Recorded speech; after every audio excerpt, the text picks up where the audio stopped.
MTN SME Hub. Link to growth. Link to success. Link to the ultimate resource for business advice and insights.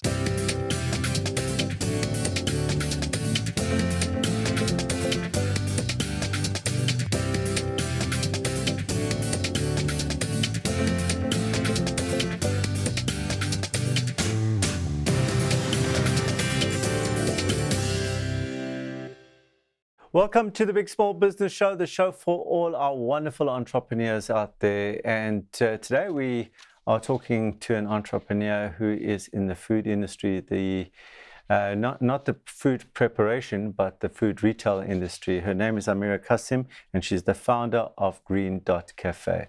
Let's take a look.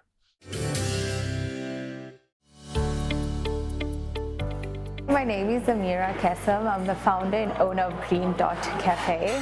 We started in corporates, and that started in 2017. And I just started because we got approached to do like healthy salad bowls in sort of an on-the-go environment.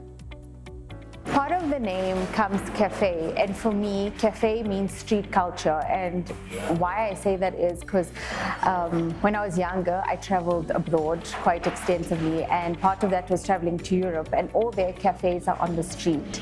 And for me, the street has a lot more culture. You find the true essence of a place that you're visiting on the street.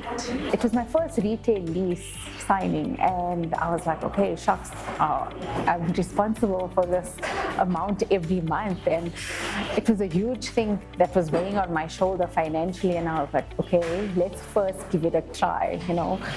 I wasn't worried about the menu per se. I think I was more worried about like, okay, I'm taking this big leap of faith, paying such a huge amount of rent every month. Am I going to be able to make it? And like, thankfully, it's going on for 2 years now that we've been able to make it so far. And a lot of people ask, would we move? And the answer is no. And I still stick to the thing of the concept of the street has culture.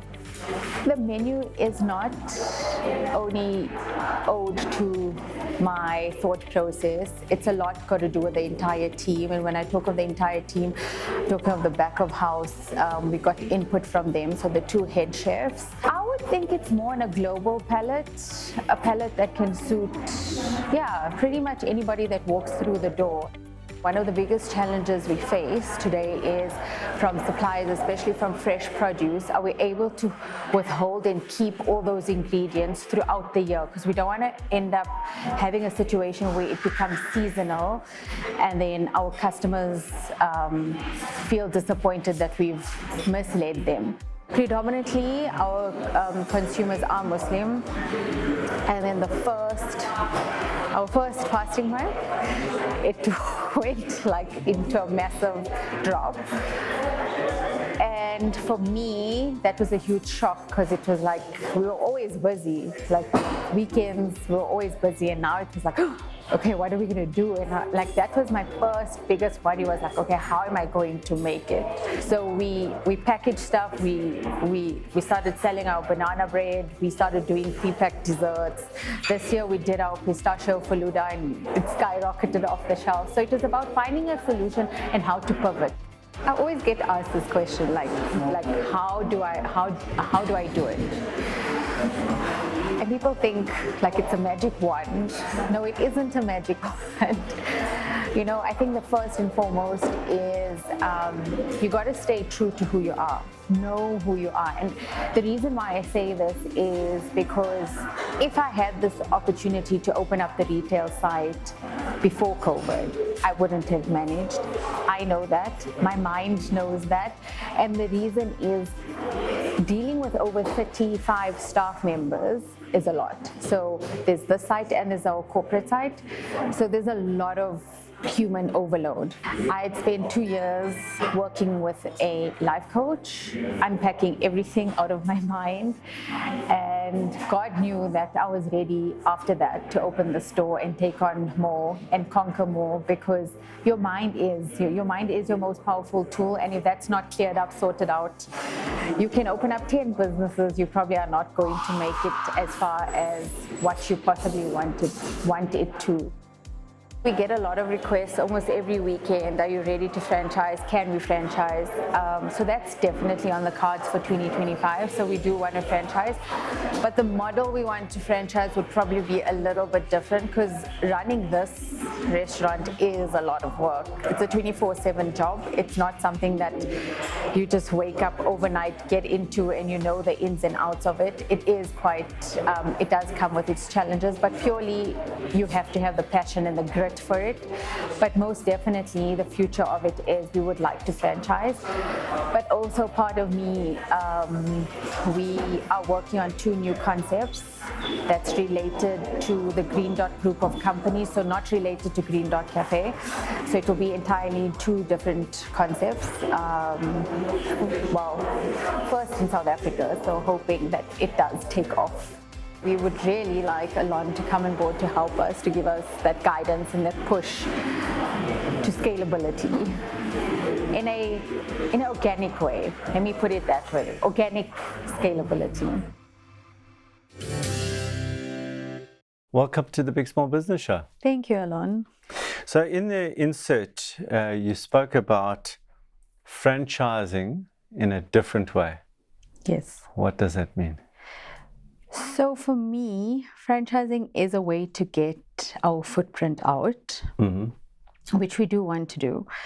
However, the difference is we still want to be involved, meaning that I would like to be involved in the operational side of the franchising. So we don't want to just let it go to anybody. I mean, there has to be passion driven behind it for us to be involved, to understand who's behind the brand and who's running an actual franchise for us.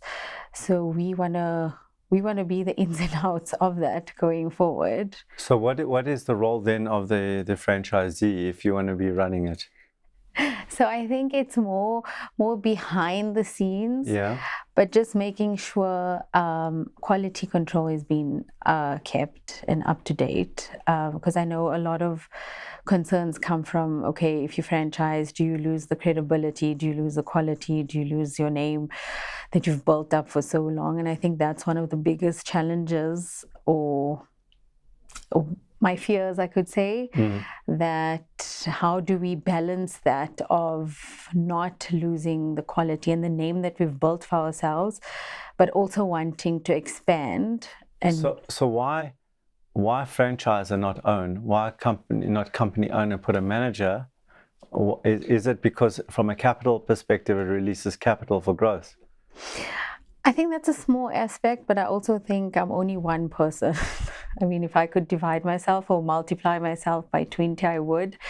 But I think having similar passion-driven people within the same industry would make it far more easier for me to reach and to have more control. Okay, we're going to take a break now. When we come back, I'll continue my conversation with Ameera Cassim. She is the founder of Green Dot Café. MTN SME Hub, link to business success.